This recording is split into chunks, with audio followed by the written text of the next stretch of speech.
Bonjour à tous, bien-aimés. Je vous invite à une parole dans Jean chapitre 16. Jean chapitre 16, à partir du verset 5. Jésus là est en train de parler à ses disciples et donc il nous parle à nous aussi qui avons donné notre vie à Jésus-Christ. Maintenant, je m'en vais vers celui qui m'a envoyé. Et aucun de vous ne me demande où vas-tu. Mais parce que je vous ai dit ces choses, la tristesse a rempli votre cœur. Cependant, je vous dis la vérité. Il vous est avantageux que je m'en aille, car si je ne m'en vais pas, le consolateur ne viendra pas vers vous, mais si je m'en vais, je vous l'enverrai. Et quand il sera venu, il convaincra le monde en ce qui concerne le péché, la justice et le jugement. En ce qui concerne le péché, parce qu'il ne croit pas en moi. La justice, parce que je vais à mon Père, et que vous ne me verrez plus. Et le jugement, parce que le prince de ce monde est jugé. Amen. Voilà donc Jésus, comme je le disais en introduction, parle avec ses disciples et il leur annonce son départ, c'est-à-dire qu'il va retourner à la droite du Père, il va retourner vers celui qu'il a envoyé.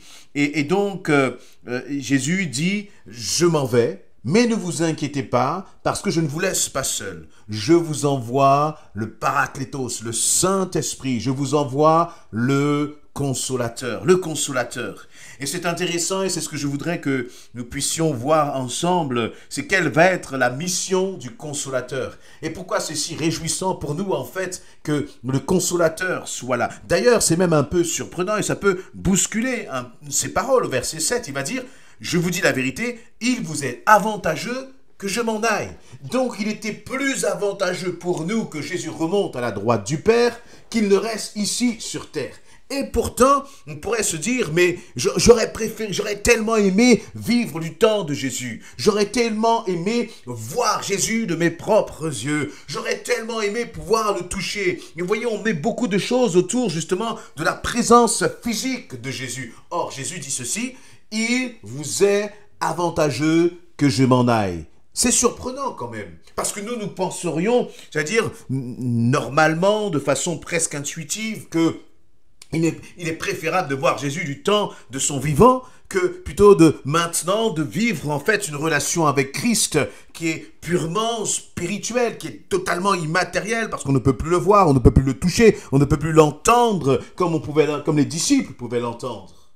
Vous voyez, les disciples, ils sont là, ils sont rassemblés, puis ils ont Jésus face à face, Jésus qui leur parle, et nous aimerions tellement vivre cela. Parfois même, on nourrit une sorte de nostalgie d'une époque que nous n'avons jamais vécue en nous disant « J'aurais aimé être là à ce moment. Moi aussi, j'aurais aimé être là à ce moment-là. J'aurais aimé voir Jésus accomplir ses miracles. » Et d'ailleurs, c'est pour cela qu'on aime aussi regarder les films qui parlent de la vie de Jésus, qui retracent sa vie, parce que ça nous aide encore un peu mieux peut-être à nous projeter. Mais Jésus dit, et si Jésus le dit, c'est ça la vérité. Et c'est ça qui est bon pour nous, pour chacun d'entre nous. Il dit, il vous est avantageux que je m'en aille.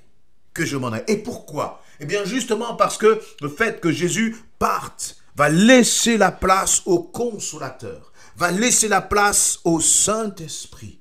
Et il va dire ceci, et on va voir justement pourquoi c'est encore plus avantageux pour nous que le Saint-Esprit soit maintenant là descendu. Il va dire, à partir du verset 8, quand il sera venu, donc quand le Consolateur, quand le Saint-Esprit sera venu, il convaincra le monde en ce qui concerne le péché. Donc premièrement, il convaincra le monde en ce qui concerne le péché. Deuxièmement, la justice, donc il convaincra au niveau de la justice et le jugement. Et ensuite, à partir du verset 9, Jésus va expliquer ce qu'il veut dire par là. Et il va dire, en ce qui concerne le péché, parce qu'il ne croit pas en moi.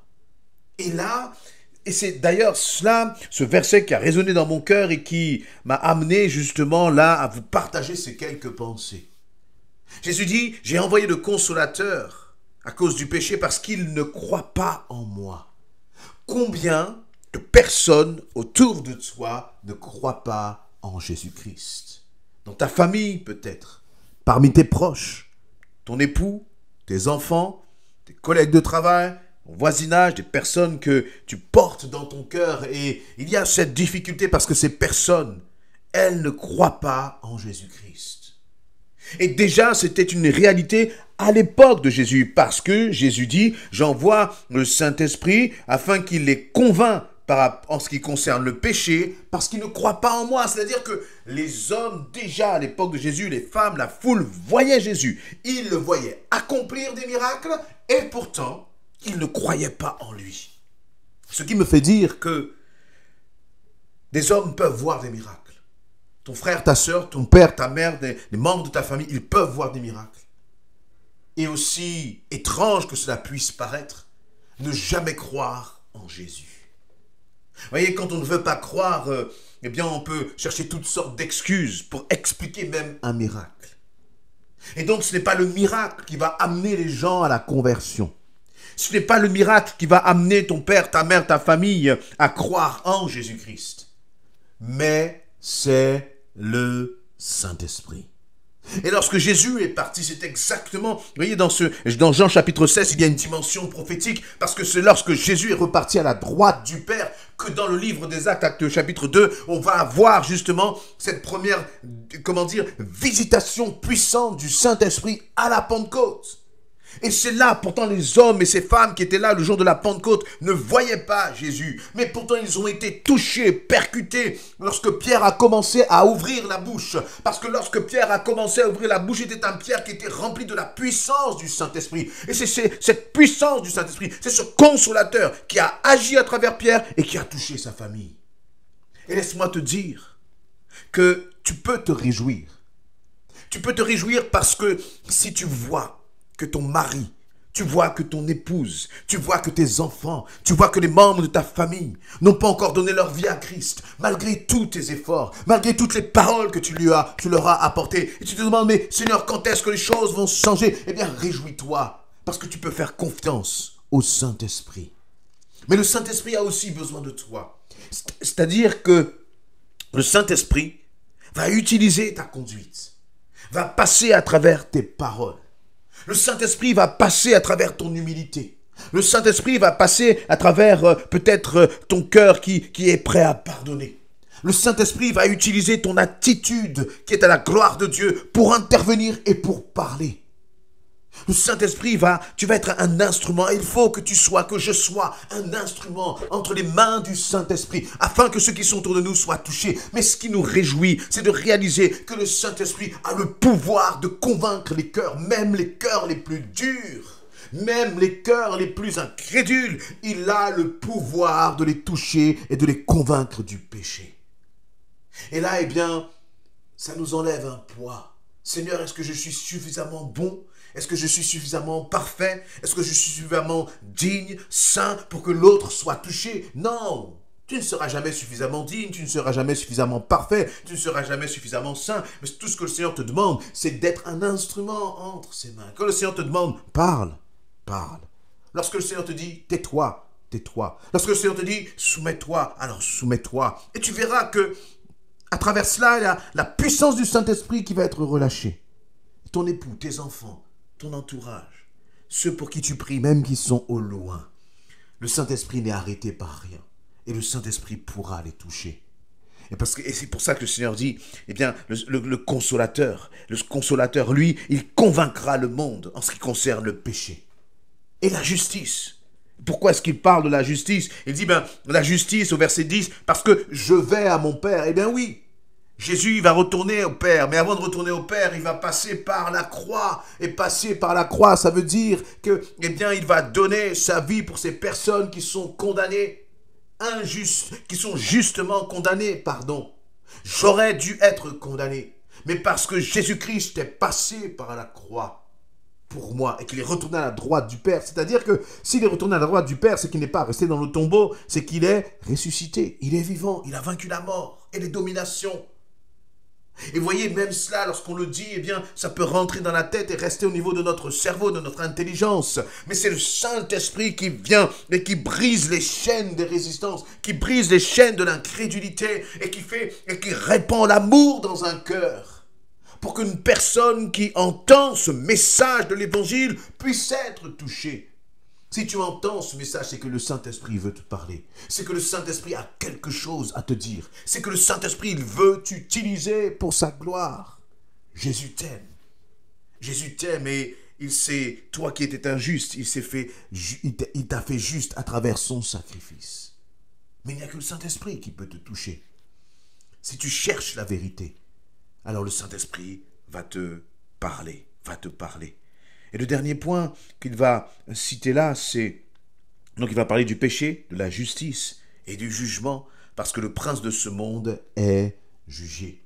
Voyez, on peut voir parfois beaucoup de dégâts qui sont faits dans nos vies, dans la vie de ceux qui nous entourent, dans la vie de notre pays aussi. Et parfois on peut être impressionné par ce que fait l'ennemi dans nos vies. Mais la réalité, c'est que Jésus dit que l'ennemi, le prince de ce monde, le diable, il a déjà été jugé, il est déjà condamné. Et toi, tu es déjà vainqueur en Jésus-Christ. Si tu t'attaches à Christ, si tu t'attaches à lui. Et là aussi, je crois que le Saint-Esprit a besoin de revenir, de venir régulièrement nous parler à nos cœurs, chasser les pensées de découragement et te dire ne t'inquiète pas parce que tu es plus que vainqueur et ton ennemi a déjà été vaincu. Mais ça, c'est la puissance du Saint-Esprit parce que Jésus, même s'il pouvait parler à des foules, peut-être même s'il pouvait s'adresser à 5000 personnes parfois, sans micro, sans sonorisation, sans rien, la réalité, c'est qu'il ne pouvait pas toucher ceux qui étaient encore bien plus loin. Et c'est pour cela d'ailleurs que Jésus, chaque jour, il marchait, il allait de village en village, de contrée en contrée. Mais une fois que ça a été fait, Jésus était dans le cadre de son ministère terrestre. Il était limité physiquement, parce qu'il avait revêtu un corps physique. Et là, lorsque le Saint-Esprit maintenant vient, il n'y a plus de limitation physique. Le Saint-Esprit se répand sur toute chair. Le Saint-Esprit, il remplit les cœurs. Le Saint-Esprit agit même. Vous voyez, parfois tu te dis, mais comment cette personne va pouvoir entendre parler de Jésus-Christ parce que je ne suis pas à ses côtés pour pouvoir lui parler, je n'ai plus accès à cette personne. Mais ce n'est pas grave. Si toi tu te mets en prière, si toi tu continues de persévérer pour cette personne à qui tu ne peux plus parler directement, crois que le Saint-Esprit va être capable de le convaincre de péché, de justice et de jugement. Et voilà, nous pouvons, comme je disais tout à l'heure, nous réjouir. Parce que Jésus a dit, il est plus avantageux que je m'en aille pour vous laisser le Saint-Esprit de consolateur. Alors que nous puissions réaliser pleinement que ce n'est pas par nos propres forces, par la qualité de nos discours que les cœurs seront touchés, mais c'est simplement la mission du consolateur de toucher ces cœurs. Et nous pouvons faire, et tu peux faire pleinement confiance au Saint-Esprit pour que ceux qui sont autour de toi reçoivent une parole de vie qui transforme leur cœur. Je t'encourage simplement à dire merci au Saint-Esprit parce que je sais que tu vas toucher ma famille. Je sais que tu vas toucher mon époux, mon épouse, mes enfants, ceux qui sont autour de moi. Merci Seigneur. Amen.